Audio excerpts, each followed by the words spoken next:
Me faltaba un elemento para mostrar acá, es este elemento. Esto es un Un sombrero sombrero. de la comunidad Guayú, pero es Wow, muy sí. diferente porque el solo hecho de llevar esta cinta aquí ya nos muestra que es el del palabrero. Ah, qué bien. El palabrero es el Wow. hombre que lleva realmente se llama Puchipu. Y Putzipu. Puchipu es el que lleva la palabra, así se denomina en Guayunaiki. Y para nosotros tiene mucho significado. Entonces vamos a hablar un poquitico a partir de este objeto también, de ese elemento de la palabra, de la oralidad, dentro del contexto de la normativa y cómo se mantiene el orden a partir de un individuo en la autoridad en la comunidad. De hecho, a Gabriel García Márquez le regalaron un sombrero de estos. De Eh, palabrero. la, sí, el Consejo de Palabreros de La Guajira le Wow. regaló junto con un bastón para denominarlo el palabrero mayor, porque para ellos, como él tomó tantos elementos de la cultura guajira, para todas sus novelas, La Cándida de Heréndira es un cuento que tiene un fundamento histórico en La Guajira y muchas de sus historias, ahorita hablaremos de eso, entonces Ve, qué hermosura. lo declararon palabrero mayor, entonces vamos a hablar un poco de esto. Eso es más importante que el Nobel. Ah, sí. Sí, eso Sí. es verdad, eso es verdad.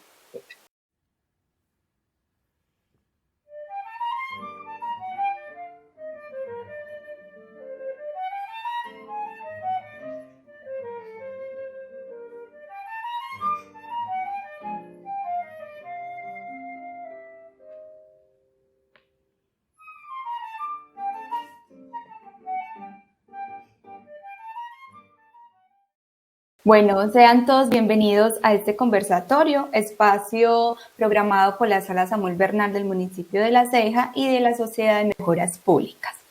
Hoy hablaremos de la importancia de la oralidad en las comunidades indígenas. Y para hablar sobre este tema contamos con la presencia del docente de la Facultad de Teología, Filosofía y Humanidades de la Universidad Pontificia Bolivariana, José Gregorio Ericues Gómez. No sé, profe, si lo pronuncié muy bien, pero ahí usted me corrige. Igual estamos en este conversatorio para aprender y hoy vamos a aprender muchas cosas gracias con tu compañía. Quiero invitar a todas las personas que se están conectando en este conversatorio que nos acompañen hasta el final. Aquí vamos a conocer mucho más de nuestra cultura, de nuestra tradición indígena, de nuestras raíces. Gracias con la presencia del profe Gregorio. Hoy también nos acompaña mi compañero Abel Anselmo Ríos Carmona, quien va a estar acompañándome en este proceso de moderación de De este curiosidad. encuentro. Y quien les habla, Julia Milena Herrera Uribe. Profe, quiero que más o menos, así como breve, le contemos a las personas quién es José Gregorio, porque tiene raíces indígenas y cuál es verdaderamente esa gran contribución desde tu formación a tu comunidad guayú y por supuesto al Cabildo Indígena Chicarigua de la ciudad de Medellín. Bueno, un cordial saludo, muchas gracias por esta Profe. invitación que me hacen y aplaudo mucho estos escenarios, estos espacios culturales que son tan necesarios en una Colombia que se desconoce tanto, una Colombia que pretende de pronto también homogenizar tanto a la población, negando justamente su riqueza. La Constitución del 91 nos habla que somos un país pluriétnico y multicultural. Y esto quiere decir que nosotros no podemos decir la cultura colombiana, debemos decir las culturas colombianas, porque somos muchos, somos un país que tiene una inmensa riqueza, un inmenso legado. Y entonces, a tu pregunta, mi padre es guajiro, mi abuela era parte del clan Epinayú, nosotros somos de apellido Enríquez, y ese apellido está muy vinculado a la parte urbana de La Guajira, Riohacha, Maicao, pero el componente de mi abuela, que es el Choles, está muy vinculado a las comunidades indígenas como tal. Entonces mi clan es el clan Epinayú. Wow. Nosotros tenemos esos clanes no surgen en un porque sí. De hecho, esos clanes van a surgir porque, según la leyenda, Mareigua, que es el creador, le entrega a los Wayuu una división clanil y les da unos símbolos y unos animales totémicos. Entonces, mi clan, yo creo que por eso soy tan caminante y tan aventurero y viajero. Mi clan traduce, el clan Epinayú, los que pisan duro en los caminos. Qué hermoso. Y el símbolo es el venado, ¿cierto? Entonces la gente dice, pero ¿cómo así que los símbolos? Porque el hombre de las ciudades se ha desvinculado mucho del tótem, y el tótem es algo que las comunidades indígenas desde Norteamérica, llegando hasta lo más allá de la Amazonía, manejan como un animal protector, como un animal símbolo, como un elemento aglutinante.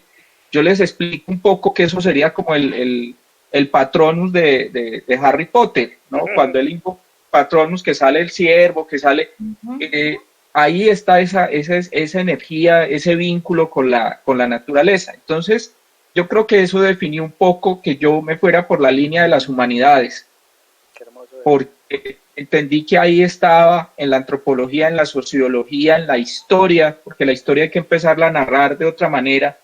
A nosotros nos han enseñado que la historia en Colombia empieza hace 10.000 años con la llegada pues de esos americanos, y que la prehistoria, me gustaba mucho que William Ospina dijera en estos días, ¿cuál prehistoria? Si la historia de nosotros comienza hace 20.000 años, según los últimos hallazgos del antropólogo y arqueólogo Carlos Castaño Uribe en la Serpete, nos dice aquí ya estaba gente hace 20.000 años haciendo unas pinturas fabulosas que no son pinturas decorativas. Eso es otra forma de materializar la oralidad. Ahí están los mitos de la Amazonía y están los mitos de parte de América, porque cuando hablamos de la jaguaridad, la presencia del jaguar ahí, Wow, sí. hablando de algo que lo encuentras en México, lo encuentras atravesando todo Mesoamérica y llega hasta la Amazonía. Y entonces, si estamos hablando de que el Chiribiquete tenemos una datación de más de 20.000 años, quiere decir que estas comunidades llegaron muy temprano ahí, y que lo que nos han contado hasta ahora en el colegio de la parte de la historia del origen del hombre americano hay que empezar a replantearlo. Entonces la oralidad es parte de eso, ¿no? Y la oralidad y el mito, que es la oralidad que se habita, porque el mito no está ahí como para narrarlo en una finca alrededor de una guapanela en una noche, pues, para dar miedo. El mito es algo que se habita, y entonces a mí me influyó mucho a la hora de tomar esa decisión del estudio. Yo decidí que si no me estudiaba o no iba a estudiar, pues, nada, eso fue un acto ni siquiera de rebeldía, fue un acto aplaudido por mi familia, ¿sí? Mientras que la gente que no tenía nada que ver me decían, usted va a entrar en antropología y entonces ¿de qué va a vivir? Y eso es un hobby, y una cosa y tal, porque esta cultura paisa, mi mamá es paisa, ¿sí? Esta cultura paisa establece mucho que tú debes hacer algo que te dé una rentabilidad inmediata para poder ser alguien, ¿sí? Ganarse la vida, que eso es una cosa que solo aparece en el concepto del hombre occidental. Ganarse la vida, ¿qué es ganarse la vida? O sea, sí, ya nosotros estamos aquí funcionando y vivimos todos los días. ¿Cómo hay que yo me tengo que ganar eso? Entonces, decir ganarse la vida, no tiene donde caerse muerto, cosas por el estilo.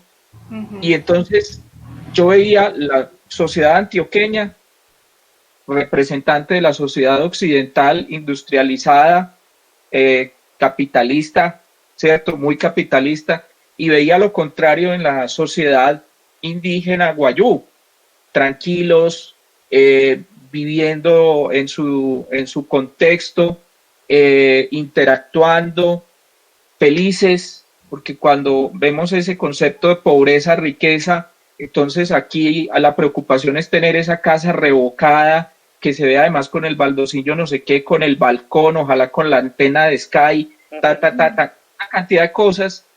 Y cuando vemos las construcciones tradicionales de los pueblos indígenas, son sencillas, son con elementos hasta amigables con la naturaleza, y la gente dice, qué pesar, mira la pobreza en la que viven, no necesitan nada más, tienen su contacto con el mundo. Entonces, dialogando con esas dos culturas surgió esa búsqueda, y luego pues esa cercanía con el Cabildo Chicarihuac, que creo que es una actitud muy valiente. El Cabildo ha dado unas luchas muy valientes por el mantenimiento de la identidad de las culturas, ¿sí? En un país que sigue, hoy lo vemos, sigue matando a los indígenas, sigue acabando con el indígena. Cuando los indígenas en el Cauca hablan de la minga indígena, ellos están reclamando una serie de derechos, ni siquiera son favores que el blanco les debe hacer, son los derechos que están ahí, y que hasta desde el mismo Fray Bartolomé de las Casas se abogaba por esos derechos de estas comunidades, y lo que están haciendo constantemente es que si el indígena protesta, está entonces del lado de uno de los grupos armados o de los grupos que están en el conflicto, y entonces lo están manipulando como si el indígena no tuviera posibilidad de pensar como tal, ¿cierto?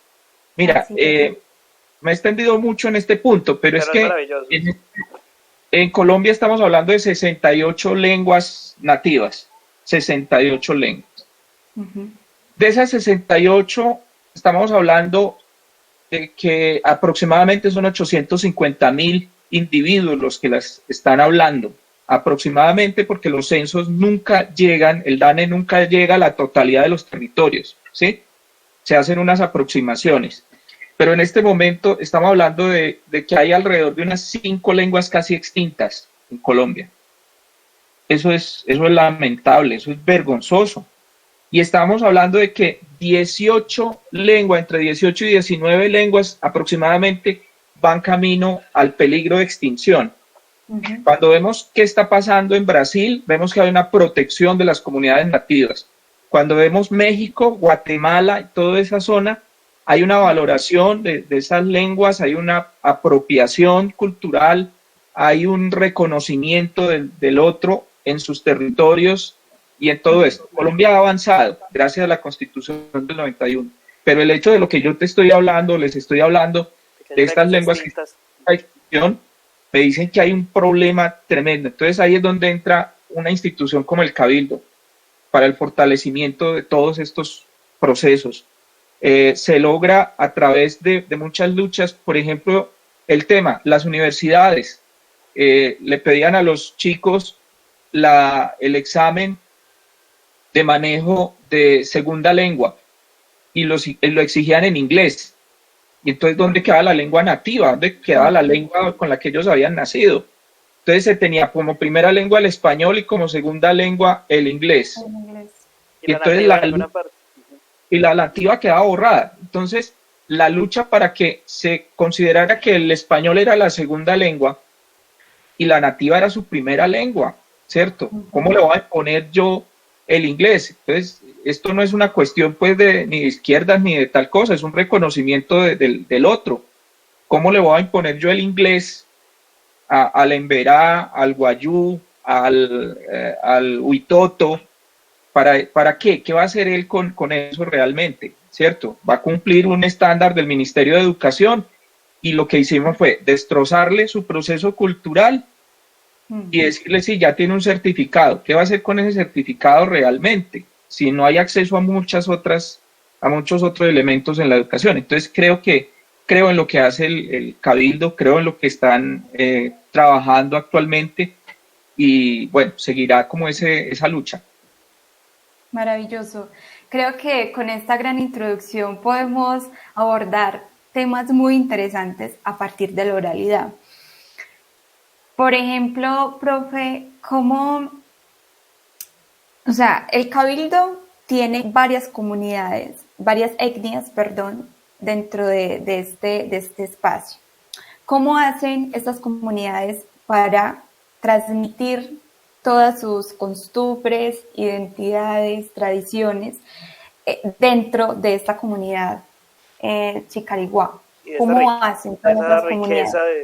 De culturas, de lenguajes, de todo. Claro, hay algo acá, principalmente la gran misión que tiene un cabildo como el Chicarihuac es que el indígena en el contexto urbano no deje de ser indígena, ¿sí? Por el solo hecho ya de ponerse la camiseta, el jean y los tenis, que no deje de ser indígena, porque muchos entran en este contexto y entonces llegan a la universidad y sufren un golpe ahí cuando llegan a la universidad porque tratan de encajar, piensan ellos que encajar es dejar de ser, entonces van dejando de hablar en su lengua, ¿sí? Le van dando más importancia al español, se empiezan a tinturar el pelo, a pararse el pelo, empiezan a buscar la novia paisa, empiezan a buscar el reggaetón, todo lo que está ahí, ¿sí? Que ellos creen y plantean dentro de esa, tratar de acomodarse en la sociedad, que es lo moderno. Entonces, cuando eso sucede, ya no van a querer retornar a sus comunidades, ya no van a querer identificarse con lo que son, porque teníamos hasta hace unos años el fenómeno de muchos chicos que solo eran indígenas cuando venían a pedir un documento al cabildo y que apenas obtenían un aval para estudiar, para hacer algo, ya no tenían nada que ver. Yo ya no soy indígena, yo tal cosa. Bueno, para la libreta militar, ahí sí, sacaban el cabildo, sacaban el ancestro, decían de qué comunidad venían, el resto del tiempo ni se aparecían por allá. Entonces, poco a poco se fue presentando la oportunidad de hacer encuentros culturales, de hacer un refuerzo de esas identidades a través de talleres, a través de diálogos con los mayores, de intercambios con otras comunidades también, porque era la posibilidad de que los emberás vieran lo que están haciendo los epenús, lo que están haciendo los guayú, que se diera ese encuentro realmente y que empezara a verse la necesidad de trabajar juntos para sacar proyectos en común. ¿Por qué? Porque tenemos chicos de comunidades indígenas que han estudiado medios audiovisuales. Entonces ya la pregunta es, ¿para qué estás estudiando medios audiovisuales? ¿Qué vas a mostrar? Y encontrábamos que había problemas para querer mostrar la comunidad, porque ya querían hacer, pues, ya querían ser Martin Scorsese, ya querían ser Irving, ya querían hacer muchas cosas, pero no el indígena con esas cualidades. En ese sentido, yo les digo, nos llevan mucha ventaja las comunidades como las del Cauca, que tienen unas organizaciones tremendas que han hecho unos planes de vida, unos proyectos de vida, que el Cabildo lo tiene, pero para aplicarlo es otro trabajo. Las comunidades en la Sierra Nevada de Santa Marta, que uno se queda sorprendido del nivel al que han llegado en sus trabajos, gracias a una muy buena organización. Hoy va alguien en la Sierra Nevada de Santa Marta intentando descrestar y dice, va a hacer un trabajo de fotografía. No, preséntenos el proyecto. Ay, ¿cómo así? Ve, ¿y estos qué se creen?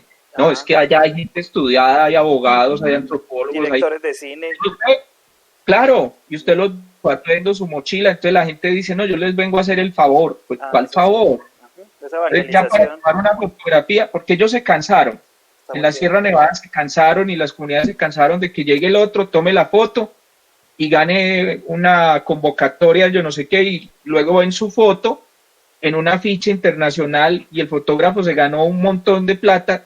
¿Y dónde le llegó eso a la comunidad? ¿Dónde le retornó? Entonces ya las comunidades dicen, no, va a ser un trabajo de grado, nosotros lo acompañamos en el proceso. No, que yo vengo de Bogotá, no, a mí no me importa dónde viene usted, venga, hablemos. Y lo mismo están haciendo las comunidades palenqueras, que es también una cuestión que el palenquero, hoy el palenquero está muy fuerte, acaba de terminar este puente festivo, fue el Festival de Tambores y Tradiciones Afro en San Basilio de Palenque, en su 35 versión. Y ellos están haciendo un trabajo donde ya ellos están cerrados, no a que no venga la gente, sino a que la gente dialogue con ellos, porque sacaban la información, se la llevaban, ¿y qué pasaba? Entonces, se está motivando a los jóvenes para que hagan un trabajo como el que ustedes hicieron, hace mucho rato se debió haber hecho por parte de la comunidad, por parte de muchos jóvenes que se beneficiaron de eso, pero se fueron, porque no había una tutela, no había un acompañamiento, y se ve, ya terminó, ¿y dónde está? No, él se fue. No, venga, trabajemos aquí y hay que hacer una devolución a la comunidad. Entonces, eso es parte de lo que se está haciendo, una partecita de lo que se está haciendo. Muchos de esos procesos fueron frustrados este año por el tema de la pandemia, porque implicaba hacer todo un trabajo durante todo el año, pero todo se tuvo que frenar desafortunadamente, pero estamos con una propuesta muy firme de seguir adelante con esos procesos. Bueno, yo aquí hago como el rol del curioso, del que está aprendiendo un montón de cosas de ustedes. Aquí estamos fascinados y yo estoy seguro que también quienes están viendo el conversatorio. A mí me gustaría preguntar, porque yo no soy ni comunicador, ni digamos, profesional en humanidades como ustedes, pero chévere como contar, cuando hablamos de oralidad, de qué estamos hablando, que uno obviamente imagina cosas, pero chévere como delimitar. Y ya como teatrero, la pregunta no quiero orientarla como al tema de las artes escénicas, pero sí todos esos lenguajes que acompañan la palabra, todo esto del lenguaje visual, ahora el audiovisual que ha sido tan importante en la permanencia de la riqueza indígena en nuestro país, el tema también de pronto escénico, pero más desde lo ritual, porque creo que hay que verlo desde la riqueza. Nosotros somos un país que todo el tiempo malgasta la riqueza, es decir, uno tiene los referentes de México, Guatemala, Ecuador, Paraguay, Bolivia, hasta el mismo Argentina, pero nuestro país sigue dilapidando riquezas culturales de muchas maneras, y a veces de pronto los que no somos indígenas nos creemos como en la posición de ir a ayudar, de ir a enseñar, de ir a intervenir, ¿cierto? Casi de evangelizar, que es un concepto que me ha parecido muy dañino en Colombia. Pasa, por ejemplo, entre la gente de la ciudad y la gente de la provincia, entonces los de la ciudad vienen a enseñarnos a los de la provincia a hacer lo que hemos hecho siempre, y nosotros creemos que podemos ir a las comunidades indígenas con toda su riqueza, con todos sus valores, con todo su conocimiento sobre sí mismos y sobre el mundo, a enseñarles cosas que de hecho tienen más claras y que nos pueden enseñar mucho mejor. Entonces de pronto la pregunta es, primero, cuando hablamos de oralidad, ¿de qué hablamos y cómo eso se empieza a transformar en una cantidad de cosas más allá de la palabra y que unen la palabra? Bueno, hablar de la oralidad, de pronto a uno le enseñaban que la oralidad estaba ahí en los mitos, las leyendas, las tradiciones, y pare de contar, ¿cierto? Entonces, nosotros lo agotábamos con la Llorona, con el Moai, con la Patasola, y las comunidades indígenas lo tenían con su Yurupari, lo tenían con la Anaconda Celeste y los mitos de origen. De origen, sí. Y poco a poco se fue esclareciendo que eso iba mucho más allá. Se fue esclareciendo justamente que oralidad es primero una forma de habitar el territorio. El filósofo rumano, bueno, que se sintió más francés que rumano, Émile Cioran, decía que uno no habitaba un territorio, un territorio, que uno habitaba una lengua. Y en ese punto entendemos que la oralidad es la forma no solo de comunicarme, sino la forma de vivir la cultura, de vivir la historia, porque si yo mantengo esa lengua viva, estoy habitando la lengua de mis antepasados, la lengua de mis ancestros, ¿cierto? Si yo mantengo esa oralidad funcionando, estoy siendo incluso, ¿quién lo creyera? Ahora hay un movimiento que a partir de la visión de los escritores afroamericanos están entendiendo un elemento que es el hereje. Y en este tema siguen siendo unos herejes y unos rebeldes, porque hablar una lengua nativa, o sea, la oralidad implica ir en contravía de un sistema de pensamiento que nos ha dicho que la realidad solo puede ser narrada a partir del español o de las lenguas europeas, cuando se nos dice además que la filosofía viene desde Grecia, pasa por Roma y luego por todas estas escuelas europeas, y que de ahí para afuera no hay absolutamente nada. Entonces la oralidad para América, en este caso, y África, ha sido una forma de resistencia. Si hoy tenemos esas lenguas vivas, algunas muy críticas, pero están ahí, quiere decir que pasaron por todos esos momentos de exterminio, ¿sí?, y de adoctrinamiento, y que continuar vivas implica que hubo una rebeldía, y reitero ese tema de la herejía, casi que esa herejía por decir, esta es la lengua de mis antepasados, esta es mi lengua, este es mi mundo. Entonces, es una forma de nombrar el mundo.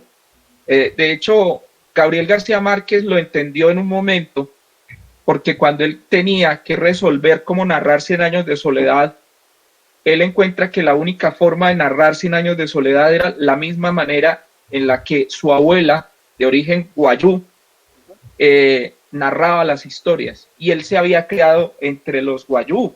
De hecho, en la casa en Aracataca tenían unos indígenas, todo esto. Entonces él entendió que era esa forma de ver el mundo y de narrar. De hecho, la primera parte de 100 años de soledad dice, cuando el mundo era tan nuevo que para nombrar las cosas había que señalarlas con el dedo. Era una cosa magnífica, porque es decirnos que la palabra, ¿sí?, es la que permite que exista el mundo realmente, ¿sí?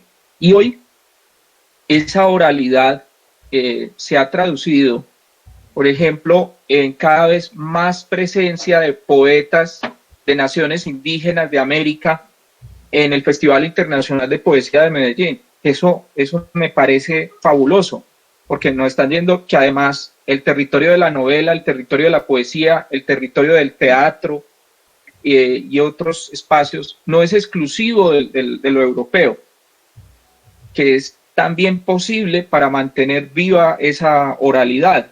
Entonces los tenemos en unas narraciones que hoy se han traducido en novela, que se han traducido incluso en cinematografía, cuando vemos parte de la narrativa de Ciro Guerra,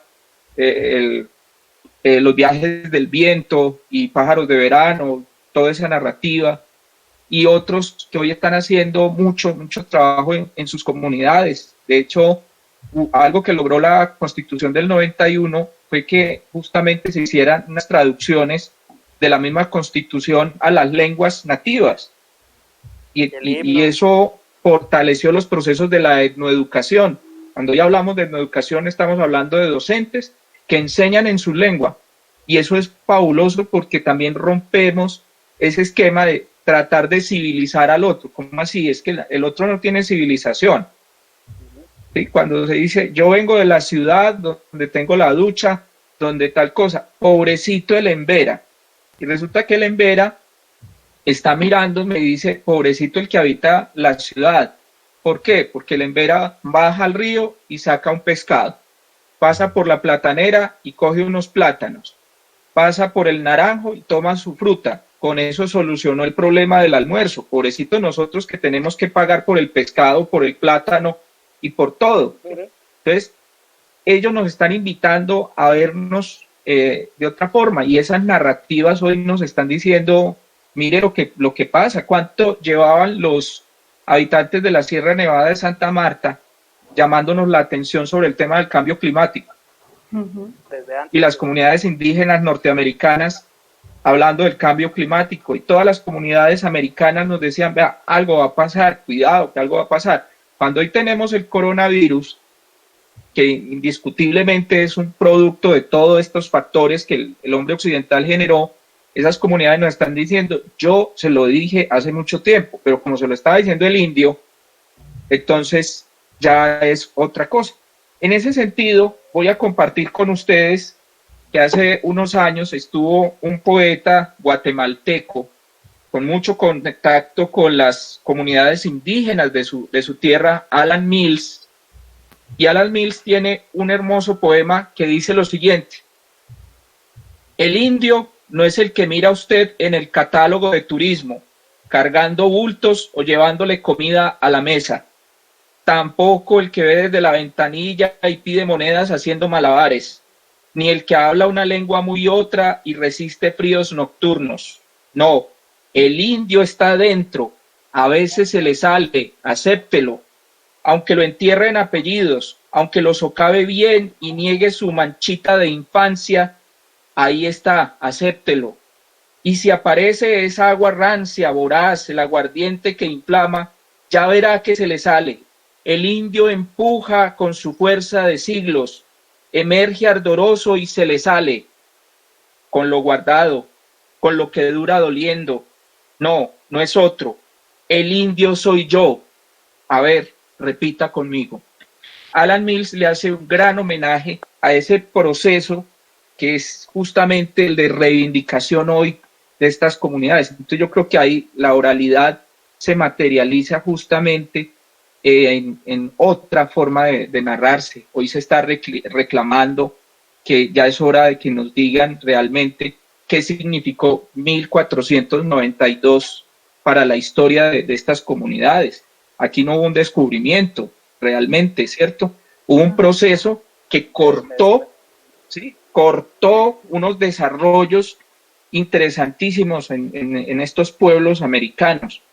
Y luego llegó pues como esa explotación, esa apropiación, esa imposición de las lenguas. Por ejemplo, como la iglesia establecía que a un cristiano no se le podía esclavizar, Colón no quiso bautizar a los primeros indígenas con los que entró en contacto, que fue uno de los actos atroces de Colón. Les negó la humanidad, que en ese momento bautizarse implicaba el reconocimiento de humano como tal. Colón les negó eso y acabó con una población inmensa solo en la primera isla en la que puso el pie, y de ahí en adelante vino otro trabajo. Entonces, historiadores, artistas plásticos, poetas nos están hoy llamando la atención mucho sobre la necesidad de escuchar esas otras voces. Profe, ¿cómo podríamos hablar ahora, en la actualidad, el tema de la oralidad y rescatar la oralidad en las comunidades indígenas? ¿A qué voy con esta pregunta y por qué como un poquito tan amplia, pero también tan compleja? Y es, en la actualidad vemos muchos medios, como por ejemplo el tema digital, como por ejemplo los computadores, los televisores, los celulares, y todos estamos conectados, ya es por esto, ¿cierto? Y estamos constantemente en otra dinámica, en donde queremos es escribir o leer otras cosas. Entonces, ¿cómo a partir de este tiempo en el que estamos, en el 2020 ya, rescatar un poco de ese acercamiento oral y escucharnos y aprender un poco de lo que ustedes como indígenas por años han mantenido y han tratado de luchar en esa conservación de la tradición oral y por supuesto de sus costumbres indígenas? Claro, te voy a mostrar, este es un sombrero de la comunidad Wayuu, ¿sí? Estos sombreros, pues los turistas hoy compran los sombreros. Este tiene la diferencia de tener una cinta, los claniles, algunos de los símbolos claniles, y es el de los palabreros. Para la comunidad Wayuu, el Puchipu es el palabrero, el que lleva la palabra, así se llama, ¿sí? Y es el hombre que conoce de las leyes, conoce de las tradiciones, incluso las decisiones del Puchipu no se cuestionan como tal, porque es el que por tradición lleva la norma a la comunidad. En caso de haber algún conflicto, él va a la otra comunidad, a la otra familia, y va a hacer la posibilidad de que se haga la restauración del orden. Entonces él es con el otro palabrero de la otra familia, si hay algún problema, una diferencia, ellos establecen, por ejemplo, el monto de la reparación. Para los Wayuu hay reparación, ¿sí? El monto de la reparación. Si hay una intención de matrimonio, va ese el palabrero a hablar con la familia de la chica para decir, hay un hombre que está con las intenciones de hacer esto, quiere casarse con ella, reconoce el valor de la educación, reconoce el valor de su belleza, reconoce sus cualidades.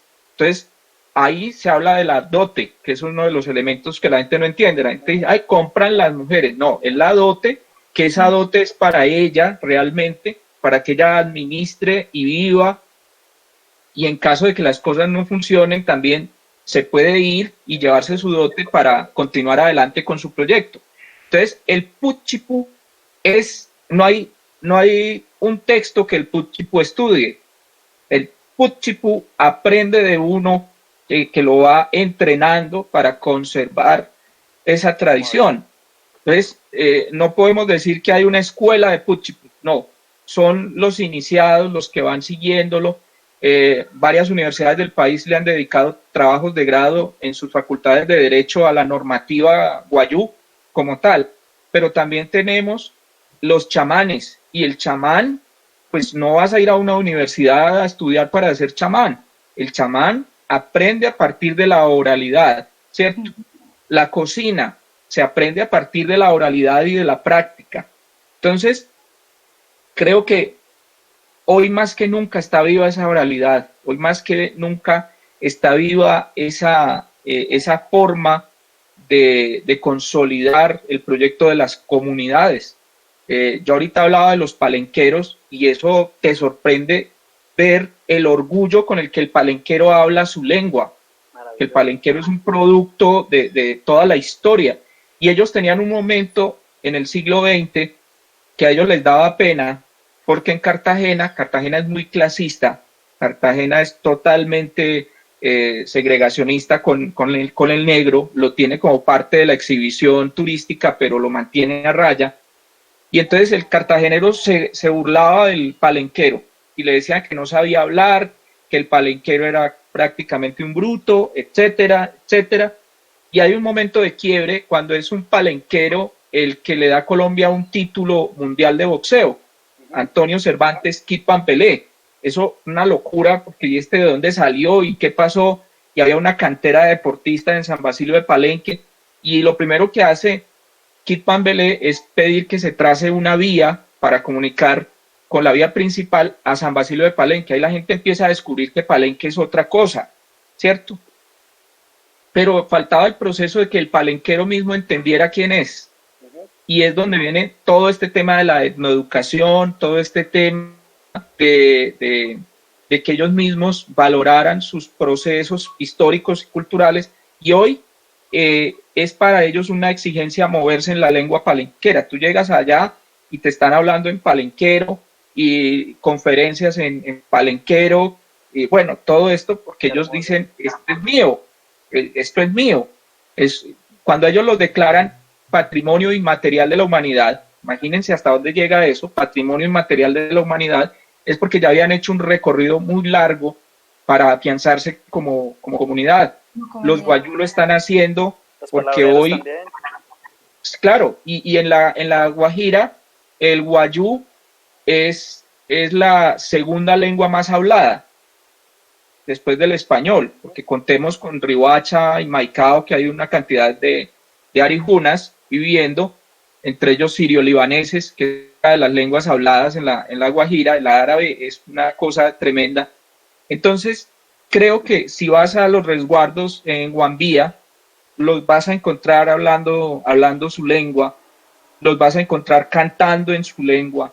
Entonces hay momentos históricos donde eso se fue partiendo. En la década de los 80, en la Sierra Nevada de Santa Marta, cuando un grupo blanco, un grupo de personas blancas estaban manejando un centro educativo, les habían prácticamente prohibido a los habitantes de la sierra que hablaran en su lengua. Se reúne el Consejo de Mamos y bajan alrededor de unas 300, 500 personas, rodean el complejo de los blancos y empiezan a cantar 3 días seguidos en lengua hasta que sale la gente corriendo de allá. Los expulsaron de una forma no violenta. Ellos entraron, se apropiaron de esa estructura, aprovecharon los salones, aprovecharon los auditorios, todo eso, y ese fue un centro para desarrollar el afianzamiento en sus procesos educativos propios. Entonces, Yo creo que sí se está haciendo. Yo creo que lo están haciendo, no lo está haciendo el Estado, que debería propiciarlo y hacerlo. Por ejemplo, con la tan prometida cultura, economía naranja, sí, se debería estar haciendo todo eso, pero eso yo no sé, están exprimiendo las naranjas, pero la naranja no le ha llegado a las poblaciones, pero ellos sí lo están haciendo. Si reitero lo de San Basilio de Palenque, hoy encuentras música de San Basilio de Palenque grabada justamente con sellos internacionales. Así es. Búscala con sellos nacionales y no la vas a encontrar. Hoy encuentras más textos editados de Manuel Zapata Olivella en los Estados Unidos y en Europa París. que en Colombia. Y lo mismo de autores como Vito China, que es un escritor, un poeta guajiro, encuentras más cosas afuera que aquí, ¿cierto? Y aquí, en serio, vas a una librería y encuentras pues nuestros autores y nuestros artistas indígenas. Es más, en el tema de las artes, si has pasado por la academia y has exhibido en galerías, eres artista. Si eres indígena y todo esto, eres artesano. Sigue todavía esa discusión, qué es arte y qué es artesanía. Entonces creo que se está haciendo, falta todavía, pero sí, se está haciendo por esa oralidad, y esa oralidad es el punto de partida para todos estos desarrollos. Profe, ahorita lo hablábamos como antes de empezar la conversación, aquí ya digamos que está viendo la gente. A mí me ha parecido un fenómeno muy, pues bueno, es un fenómeno histórico larguísimo de varios siglos, pero la cultura occidental, que desde ya decir que hablar de una cultura occidental y no occidental, pues ya genera como esas barreras extrañas e inventadas. Digamos que se ha inventado y se ha apropiado de la historia. Entonces hablábamos de 20.000 años de historia de las culturas indígenas americanas y por ejemplo, hablando pues de nuestra sala donde hacemos teatro y las artes escénicas, pero también me parece que es importante pensarlo desde la poesía, pensarlo desde la danza, desde la misma música. Digamos que la historia de las artes ha sido siempre muy, ni siquiera occidental, hasta digamos greco-romana, ha sido, o sea, latina y griega, y entonces siempre se nos ha dicho que el teatro nació después de los rituales, de los trasgos y todo este tema, que es muy hermoso, pero uno se pregunta, bueno, y lo que pasaba, por ejemplo, en América, porque se sabe que los incas hacían espectáculos casi similares a una ópera, pero bueno, lo de los incas es muy reciente, ¿cierto? Pues temporalmente hablando, ¿qué pasaba y qué queda aún de todos esas posibles manifestaciones artísticas desde la oralidad, desde lo visual, desde lo musical, que de pronto pues como seres humanos no hemos querido estudiar y nos hemos querido siempre enfocar en tener un referente solamente en Grecia y Roma? Bueno, cuando nosotros estamos acudiendo a un ritual de un chamán, ahí hay un psicodrama. ¿Sí? El chamán queda inmediatamente poseído por una fuerza sobrenatural, y ahí hay un psicodrama, realmente. El chamán adopta la postura del jaguar o adopta la postura del águila, pone a hablar a la naturaleza. La diferencia Occidente y estas culturas es que el chamán realmente está en ese escenario, que es un escenario multidimensional, porque todo cobra vida. Y entonces, si yo saco al chamán y lo traigo a la cultura occidental y dice que está hablando con el árbol, lo van a encerrar, o lo van a empezar a tratar por una neurosis, por una esquizofrenia, por algún desorden como tal, porque entonces nos han enseñado que eso no se puede. Pero resulta que la señora, la mamá, la tía, la abuelita, le habla al anturio para que crezca. Y crece. Y crece y está bonito, y entonces hay una mata que está apestadita, y entonces ella la regaña y le dice, ¿y usted por qué está así? Tal cosa, y crece, ¿cierto? No me la envidio. Si el chamán habla con el jaguar, habla con el colibrí, habla con la naturaleza, entonces este tipo está loco. Y San Francisco de Asís hablaba con los animales, y decía el hermano lobo, el hermano pájaro. Hermana Imagínense, San Francisco decía el hermano sol y la hermana luna. Ujú. San Francisco estaba en conexión con todas estas historias y estas tradiciones. Incluso se adelantó al cuidado de la casa común del Papa Francisco, ¿cierto? Y entonces ese chamán puede hacer eso allá en su contexto. Si se sale, entonces, ¿cómo así que este tipo habla con los animales? Entonces nosotros cuando hablamos con la mascota y creemos entenderle a la mascota y preguntarle, ¿usted quiere tal cosa? Y la mascota hace algún gesto y vea, dijo que sí. O vea lo que estamos habitando otro territorio. Entonces, cuando estas comunidades hacen sus danzas, estamos viendo una cosa que es el mito que se revive, es el mito que se replica una y otra vez, es la posibilidad de entrar en un plano que es el tiempo fuera del tiempo, ¿sí? Por ejemplo, Mircea Eliade hizo un trabajo tremendo para entender el chamanismo y las técnicas arcaicas del éxtasis como tal, y nos dice que algo estaba sucediendo ahí. Jung lo hizo y encontró cosas muy interesantes con todas estas comunidades. Joseph Campbell, el gran mitógrafo junguiano, que gracias a sus conversaciones con George Lucas le logra dar vida y trasfondo mítico a la Guerra de las Galaxias, ¿cierto? Todos los elementos están en esas tradiciones. Es que cuando tú ves Chiribiquete y ves que se habla de la canoa cósmica, donde el Padre Sol va montado, tú dices, esto lo decían los egipcios, ¿cómo así? Venga, ¿y qué pasó ahí? Y la canoa cósmica con la luna, ¿cómo? Pero si los egipcios ya lo habían dicho, si los sumerios ya estaban hablando de esto. Entonces, mira, es tan fuerte la negación sobre todas estas creaciones artísticas, que es que el arte es otra religión, digo yo, porque un acto, una puesta en escena que tiene antes, durante y después, y eso es un ritual, el ritual tiene un antes, un durante y después, y está plagado de símbolos. Entonces, es tan tremenda la negación de las riquezas culturales de estas comunidades que hoy ya no se habla justamente de que fue el demonio el que inspiró las construcciones de las pirámides de Teotihuacán o las líneas de Nazca. Hoy tenemos gente que está insistiendo en que fueron extraterrestres. O sea, puede ser cualquier cosa, pero eso tan desarrollado no lo pudieron haber hecho los indígenas. Eso es tremendamente ofensivo, porque ellos han demostrado, dime una cosa, una mola de la comunidad cuna es una elaboración casi que tridimensional, porque ellos hablan de las molas de sanación, y son unas que vienen con una serie de figuras geométricas que si tú las ves parece que estuvieran dando ondas. Entonces ellos dicen, eso es un mandala, realmente. Entonces ellos dicen que esas ondas tienen posibilidades curativas. Hoy la medicina cuántica nos está hablando de las ondas para curar el organismo, ¿cierto? Entonces,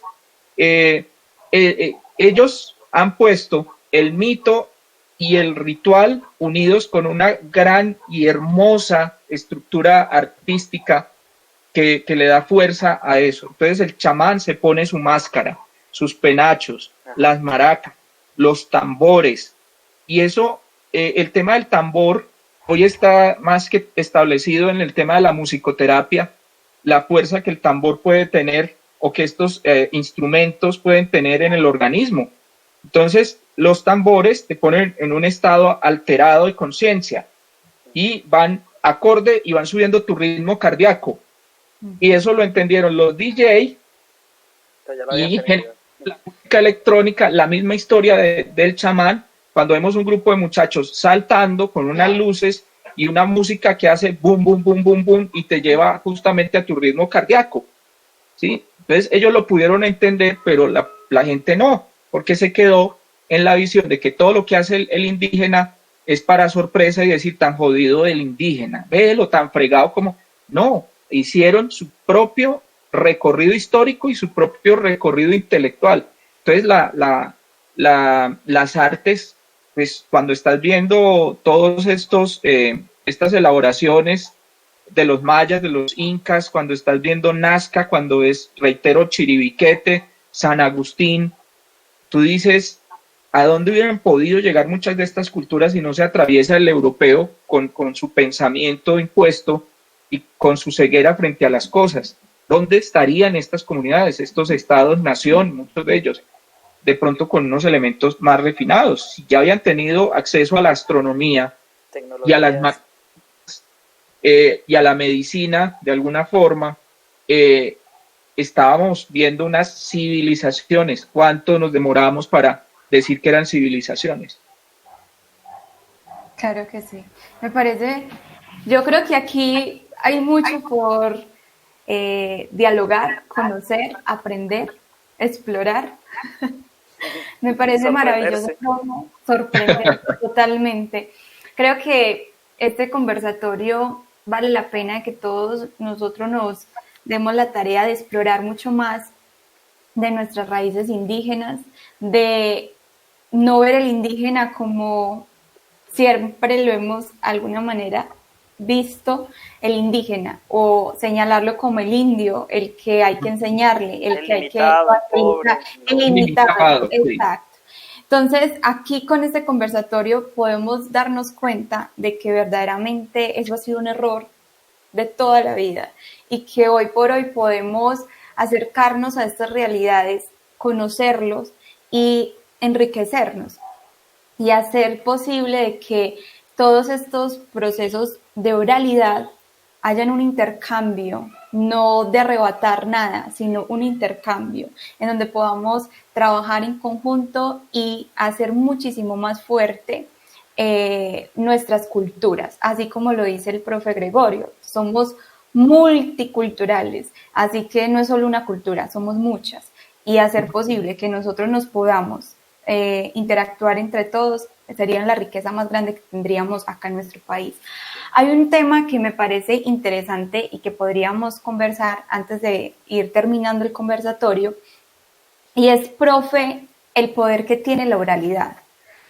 Vemos que cuando, no sé, pienso yo, y eso también se ha visto mucho en el tema de comunicaciones, y es que el poder de la comunicación como tal es inmensa, pero es tan compleja que si la haces mal, se daña todo. O si la haces muy bien, exacto, si la haces muy bien, logras unos objetivos increíbles y unos avances y un desarrollo fenomenal para la sociedad. Entonces, aquí quiero entrar en un detalle que es importante, y es que por muchos años han tratado de debilitar las comunidades indígenas atacando la oralidad.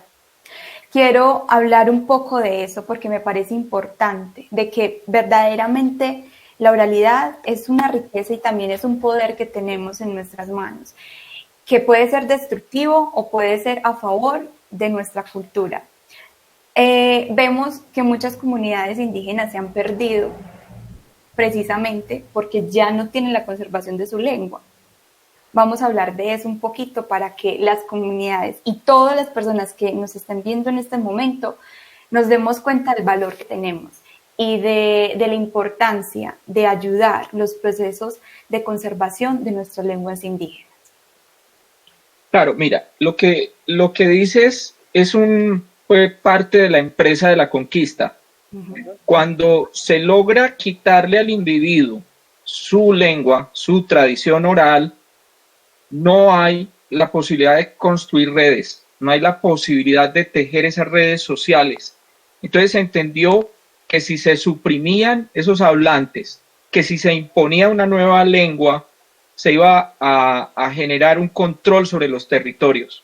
Lo mismo hicieron con la trata de esclavos. Cuando se traían esos esclavos de África, se mezclaban en los barcos para que el bantú no se comunicara con el yoruba, ni hubiera contactos entre ellos. Entonces así se controlaba y se hacía muy difícil un alzamiento, se hacía muy difícil una sublevación, ¿cierto? La palabra llegó a ser tan fuerte que se convirtió en un elemento de dominación, que entonces, por ejemplo, las sociedades todas han tenido unos lenguajes esotéricos para oraciones, para tradiciones como tal. El lenguaje esotérico del católico era el latín, y entonces se le había dado tanta fuerza, por decir algo, al misionero, que tú ves en los censos y aparecen 40 blancos o españoles, 3 misioneros, 500 indígenas, 800 esclavos. Y uno decía, ¿cómo no se ponían de acuerdo, se alzaban y sacaban a los otros del territorio? Porque el otro tenía la palabra. Y entonces el otro decía, mi palabra viene de Dios. Y con mi palabra yo los puedo mandar a todos ustedes al infierno. Ya con eso tenemos un control total de las mentes y de los cuerpos y de los territorios. El otro decía, mi palabra viene del rey y con mi palabra los condeno a muerte. Ya, o sea, estaba la muerte terrenal y la muerte eterna en un infierno lleno de cosas horribles y todo eso. Ahí se empieza ese proceso. Y luego con la independencia no es que les estuviera yendo mejor, porque los indígenas le tenían cosa al proceso de independencia. ¿Por qué? Porque ellos sabían que de alguna manera con la corona tenían alguna estabilidad. Con los criollos, ¿sí? Con los criollos ilustrados, que estaban muy europeizados y que de alguna manera tenían un discurso que hablaba despectivamente del indígena y del negro, ellos iban a ser unos ciudadanos todavía más por debajo de esa línea. Entonces, por eso el indígena no se vinculó en esas guerras de independencia como de pronto pretendía el resto de la población, porque ellos le apostaron a mantenerse ahí tranquilos. Hasta ¿sí? se pusieron como en Pasto. Se decreta, claro, como en Pasto, esos procesos allá, se decreta que el español es la lengua oficial. Y si tú querías acceder a tus derechos, querías acceder a una cosa en la notaría, en algo, tenías que hablar español. Si no hablabas español, no eras ciudadano, no eras nadie. En 1914, una mujer que no era religiosa todavía, pues no era monja todavía, la madre Laura, llega a Dabeiba. Ella es enviada, el apoyo de su expedición de 1914 es Carlos R. Restrepo. Carlos R. Restrepo hace parte de un pensamiento político que establecía que a los indígenas había que reducirlos, quitarles todo y dejarlos como ciudadanos de tercera. Y ese movimiento político y social que se cocinaba desde Bogotá también desconocía el resto de elementos culturales. Entonces, la lengua, quien hablara una lengua indígena era un ignorante, era un bruto y no estaba civilizado. Cuando la madre Laura llega a Dabeiba, encuentra que los colonos, que el Estado, que todo eso, tenían estos seres reducidos a la condición de animales. Y ella hace todo lo contrario de lo que esperaba el gobierno de Carlos R. Restrepo. Ella les devuelve el concepto de humanidad a través de una historia muy particular. Ella llega y les dice, los espero para una clase. Y ellos no querían nada porque ellos no querían nada de eso. Entonces ella les dice, porque ellos le decían, no, nosotros no vamos a aprender, nosotros somos muy brutos. Y ella les decía que no, que les llevaran. Entonces ya alguien hace el chiste que le enseñen más bien a los perros. Entonces ya dijo, tráigame mañana a sus perros. Y le llenan todo un salón de perros y ella pinta una gallina, le pregunta a los perros que qué era eso y uno de los indígenas se ríe y le dice, eso es una gallina. Y ella le pregunta, ¿y usted por qué reconoce la gallina? Y empieza a decirle, usted la reconoce porque usted es un ser humano que tiene un cerebro, que tiene... Y le empieza a dar todo eso para llegar al discurso del alma, ¿cierto? Hermoso. Y a partir de ahí, un problema, porque entonces ya la madre Laura no era que estuviera al servicio del Estado, del adoctrinamiento, sino que les estaba alebrestando todos esos indígenas que estaban aprendiendo a leer, a escribir, para reclamar sus derechos. Y luego ella deja como una norma de su comunidad que todas sus misioneras aprendan la lengua de las comunidades. Entonces ya no le imponen que ellas tienen que aprender el español para... No, están reforzando principios de educación en un momento donde ni siquiera se hablaba de esto.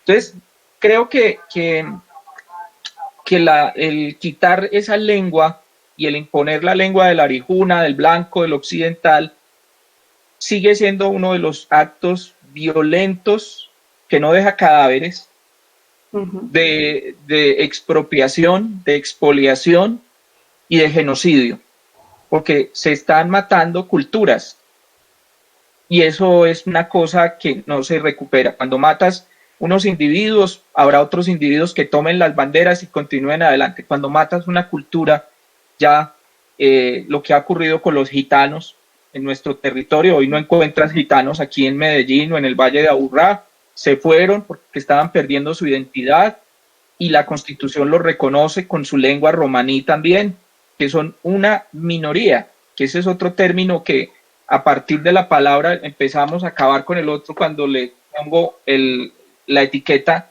ustedes son minorías étnicas. Pues ya lo disminuyo y que hago que el otro presente su carnet de minoría y se identifique como minoría para acceder a unos derechos. Sigue siendo muy ofensiva esa forma realmente. Todos los documentos del Estado llegan en español, todos los funcionarios del Estado solo hablan español, incluso los que están metidos en mucha de la línea de atención a grupos étnicos solo hablan español. Entonces, ¿qué hacemos? ¿Cierto? La Fiscalía tiene pocos traductores de lenguas indígenas. Entonces, cuando un indígena cae en las manos de la cuestión jurídica, eso empieza a dar vueltas y vueltas porque no encuentran traductores. Y creo que el caso más crítico lo vimos nosotros este año, cuando se habló del abuso sexual de unas niñas indígenas y la gente en las ciudades empezó a disminuir y a bajarle al impacto del tema, que porque eso era cosa de ellas y que ellas estaban acostumbradas a eso. Entonces vemos que ese discurso colonial, que ese discurso español caló tanto en los imaginarios que hoy siglo XXI, después de hablar de independencia y de tal cosa, sigue por ahí funcionando. Una honorable senadora hablaba de que el Cauca había que dividirlo en el Cauca indígena y el Cauca blanco. O sea, otra vez estamos hablando de segregación, de todo esto. Entonces, bueno, hay que seguir en la lucha y hay que seguir trabajando por la oralidad, por la cultura en general y por estas comunidades que tienen más que enseñarnos a nosotros que nosotros a ellos. Así es, profe. Muy bien. Yo creo que también es súper importante esa pregunta que hacía ahorita Juliet sobre teniendo tanta riqueza y tantas lenguas, muy chévere lo que pasa en el cabildo, porque precisamente ese diálogo entre varias culturas con sus propias lenguas podría ser una manera de fortalecer a cada una, o sea, esa red. Yo recuerdo, por ejemplo, estudiando alguna vez que tuvimos unos amigos sudafricanos en La Ceja, que hacían parte de 3 etnias de las 12 que hay allá. Entonces nos contaban que cuando llegaron los conquistadores ingleses, los conquistadores se dieron cuenta que era imposible vencerlos, porque pues ya sabemos lo que son los guerreros Zulu y otras, los Songa y todo ese tema. Entonces los ingleses, ya no menospreciando, sino entendiendo la fuerza y el poder que tenían estas culturas sudafricanas, se dieron cuenta que la única manera de vencerlos era acabando con sus culturas y partiendo, rompiendo los vínculos que existían entre las diferentes etnias. Ahora, por ejemplo, en África todavía se da uno cuenta que, así como lo que pasó con Ruanda, todavía los europeos se encargan de generar discordias y enemistades que no existían entre las etnias indígenas para que se maten entre ellos. Entonces ese tipo de cosas da cuenta desde, pues, en este caso, de ejemplos muy dolorosos de lo poderosa que es la cultura y en general la oralidad, todo el tema cultural, artístico, religioso, incluso científico, porque lo es en las comunidades. Y yo quería también contarles algo que me parece muy lindo de cuando cambiamos el chip de ver todo tan occidental. Hay un maestro de teatrero, Misael Torres, que ha desarrollado todo un trabajo alrededor del teatro de calle y del teatro festivo. Y es muy interesante porque mientras muchas de las técnicas, por ejemplo, teatrales que le enseñan a uno, siempre se remiten al actor griego y a pues, todo esto tan hermoso de los agones, Misael se dedicó a estudiar a los culebreros y a algunas de las manifestaciones chamánicas para contar cómo un culebrero logra que uno se quede viéndolo, aprendiendo y hasta termina comprándole la pomada. Entonces ahí hace Misael algo muy bonito, y es a partir de esas formas que tienen nuestras manifestaciones culturales, orales, hay una teoría por generar ahí, ¿cierto? Hay una posibilidad de decir, logra esto a través de estos mecanismos, Y solo con ese acto que me parece muy rebelde, de ya dejar de lado al referente europeo y revisar nuestros propios referentes, en unos casos indígenas, en otros casos ya digamos de una cultura más criolla, se van dando se va como reconociendo ese valor que tiene la tradición oral nuestra, que es tan valiosa. Toca algo usted, profe, que es muy importante, ese afianzamiento de la cultura propia. El caso de la India. En la India estuvieron los ingleses por mucho tiempo, sin embargo hoy no es el inglés la lengua predominante. Estuvieron en África y sin embargo tampoco es el inglés la lengua predominante. Si nos vamos a España, quien nos conquistó y sí nos trajo su lengua, ¿cuánto estuvieron los árabes en España? Y hoy España no habla árabe, ¿cierto? Como a América llegan con una empresa destructiva, que fue una empresa de arrasamiento. Cuando llegan a México encuentran que los mexicanos estaban haciendo a partir de la corteza de un árbol una especie de papel, mucho antes de la invención de la imprenta. Estaban haciendo papel con el que ponían ahí sus cálculos matemáticos, el tema de los eclipses, todo eso. Quemaron mucho de eso y lo que se salvó hoy está ya en Europa justamente, por eso se habla del Códice Madrid, etcétera, del Códice de Dresde, porque terminaron allá los poquitos que se salvaron, las ciudades que fueron destruidas, porque para ese europeo era un problema para su ego y su idea de superioridad que estuviera Tenochtitlan ahí como una urbe, que había ciudades en América que eran como la Nueva York o el París de la época, con unas pirámides enormes y todo. Y cuando llegan estos españoles, que muchos venían de unas villas, que su villa cabía ahí un montón de veces en una sola ciudad de los mexicas, la idea era acabar con eso, porque pues por eso fue que dijeron que el diablo había inspirado toda esta obra. Observatorios astronómicos, en Colombia los grupos cenúes haciendo ingeniería hidráulica para mantener sus cultivos justamente irrigados todo el año y el río en su nivel, y el problema es que los finqueros llenaron todos esos canales, por eso se inunda toda esa zona de la costa cada vez que llueve. Entonces, cuando el español ve todo eso, pues ve que hay una civilización más sólida y lo mejor es arrasar con eso de una forma acelerada. Pues iban fundando y refundando, iban destruyendo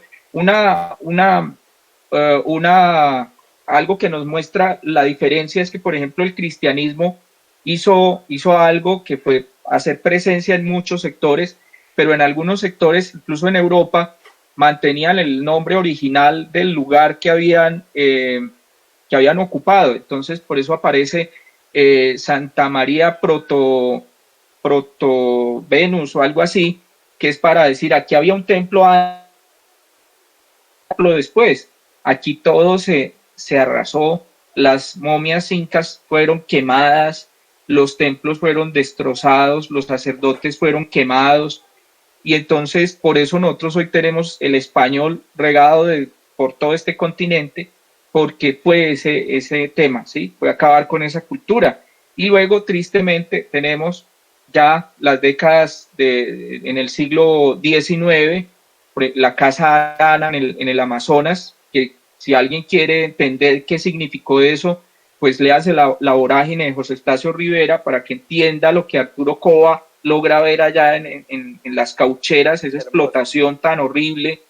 Y luego vamos a ver lo que sucede con la presencia de los paramilitares, con la presencia de los grupos armados, con el narcotráfico. O sea, estamos viendo que antes las comunidades que están vivas es que han logrado tener unas raíces muy sólidas, una fuerza increíble, para no dejarse arrancar del territorio desde lo simbólico y desde lo físico. Y cuando la gente hoy dice cómo estorban esos indígenas que van a cerrar la carretera otra vez, allá en la Minga, en el Cauca, deberían entender realmente que cuando usted pasa de ser dueño del territorio a mendigar en un semáforo, su universo realmente se trastoca todo, porque estás entendiendo que te han quitado esa dignidad. La dignidad es estar en tu territorio y abordar tu territorio. Yo a la gente le digo mucho, porque me dicen, salió una toma de Yagé, ¿en dónde? En Santa Elena, hombre, no va a botar la plata. Sí. ¿Qué purgante le van a dar allá? Las cosas, su contexto cultural, porque es que si es en Santa Elena, si es ahí en Río Negro en una finca, eso es una purga con un vuelo.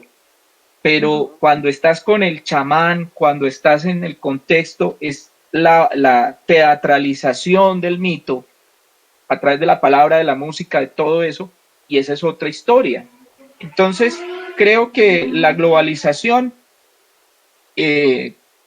pone en riesgo convertir a las culturas indígenas también en objetos de museo y en piezas de museo, en lo exótico, volver a ese tema de lo exótico, el tema de lo que ha pasado en la Riviera Maya, en México, que ayer eran dueños del territorio y hoy son actores para un montón de turistas que quieren tomar unas fotos con ellos, y por eso la lucha en la Sierra Nevada para que eso no devuelva una cosa de resorts, la lucha en el Cabo de la Vela, que la gente les dice, pero pavimenten, ¿no? Ellos saben que si pavimentan, de ahí se va por la carretera pavimentado todo lo que tú quieras.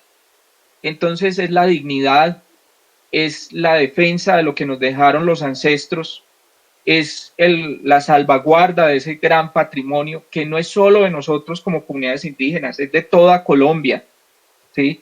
Como una gran nación, y que ojalá esta nación lograra en algún momento establecer un diálogo pluriétnico y multicultural, como sucede en otros países, para reconocernos con el otro y reconocernos en el otro, que eso le falta a Colombia. Mientras seguimos viendo los canales privados que nos muestran un reality que dice la lucha de las regiones, que nos habla de realmente de la división que es Colombia, deberíamos empezar a consumir otra serie de contenidos, y ahí entran las artes escénicas, las artes plásticas, la música, para decirnos esta es la otra Colombia a la que ojalá vuelvan los ojos los ciudadanos en algún momento. Qué bonito, profe. Hermoso.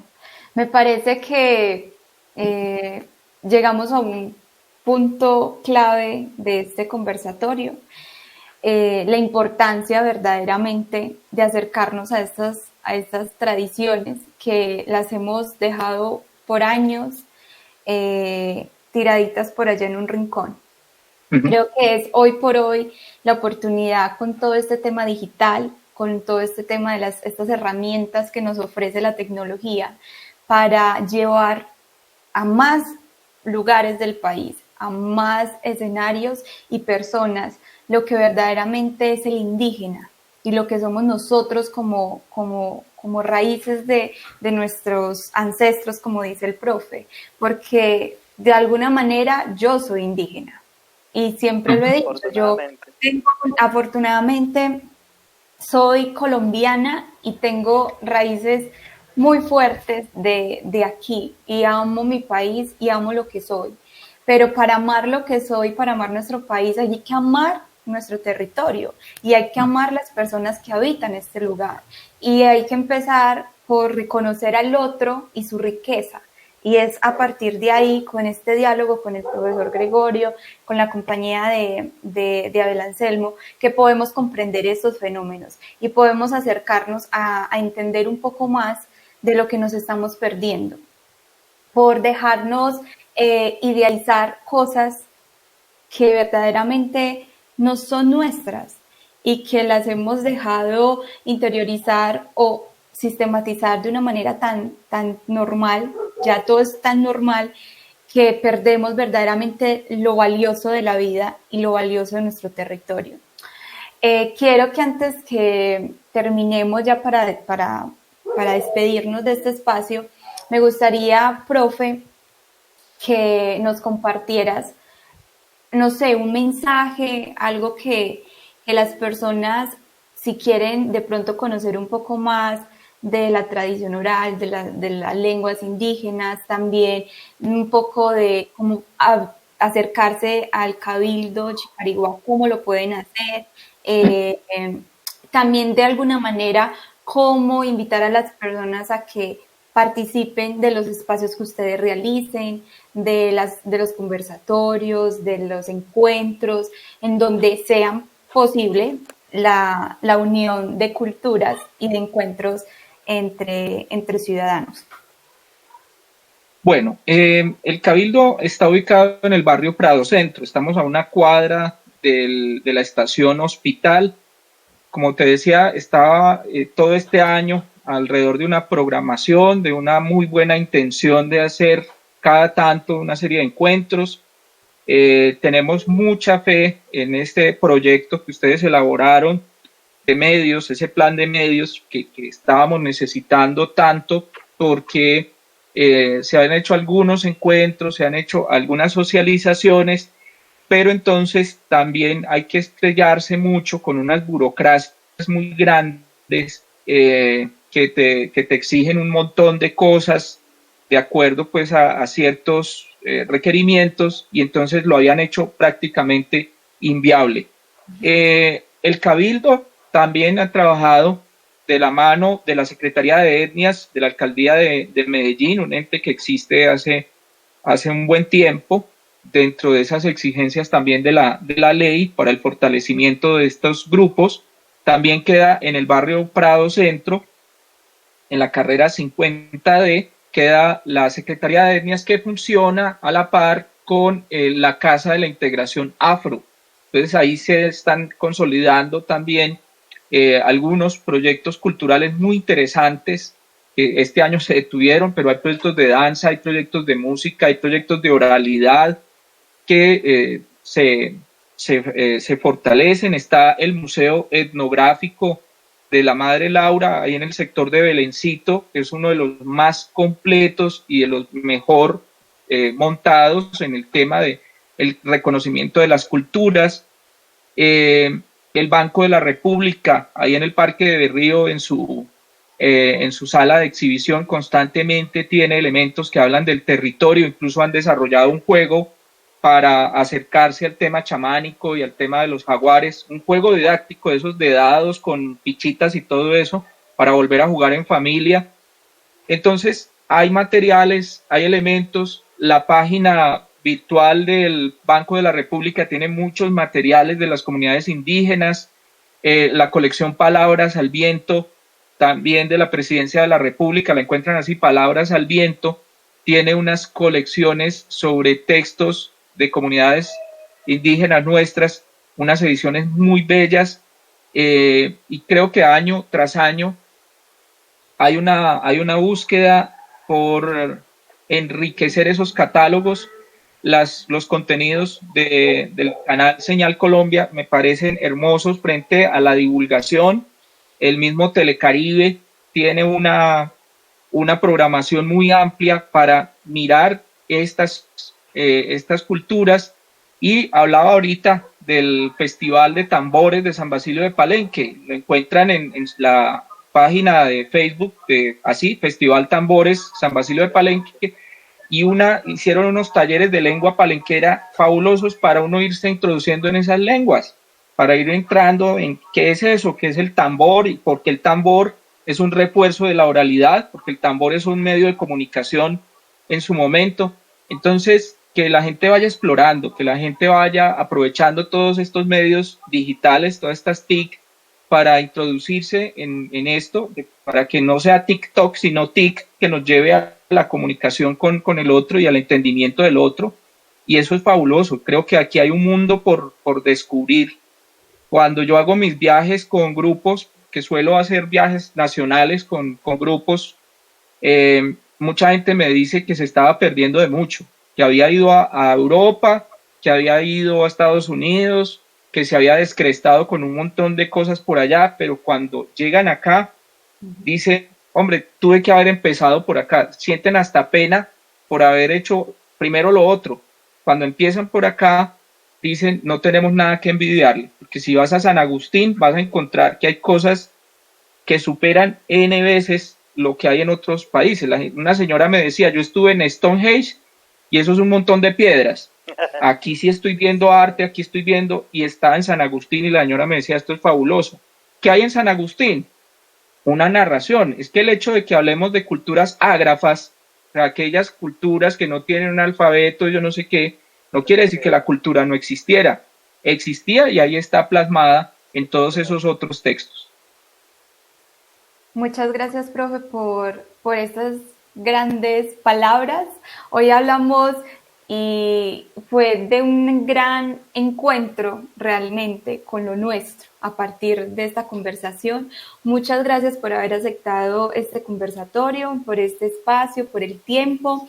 Gracias también a mi compañera Abel Anselmo por haberme acompañado y esperamos a que toda la comunidad les haya verdaderamente interesado este tema y que nos compartan sus apreciaciones y comiencen a interactuar con este material que ahí queda para todos ustedes.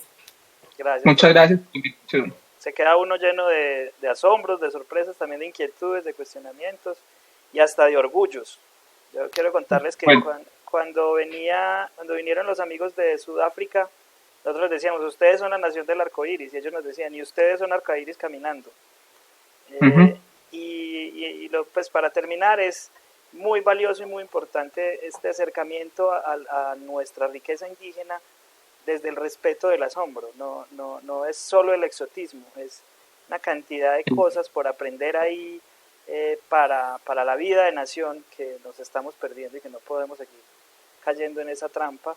Así como hay que respetar el valor de estudiar lo europeo, que es maravilloso, lo griego, todo este tema, lo que hay aquí también tiene un gran valor para la vida de nación y para nuestro crecimiento personal.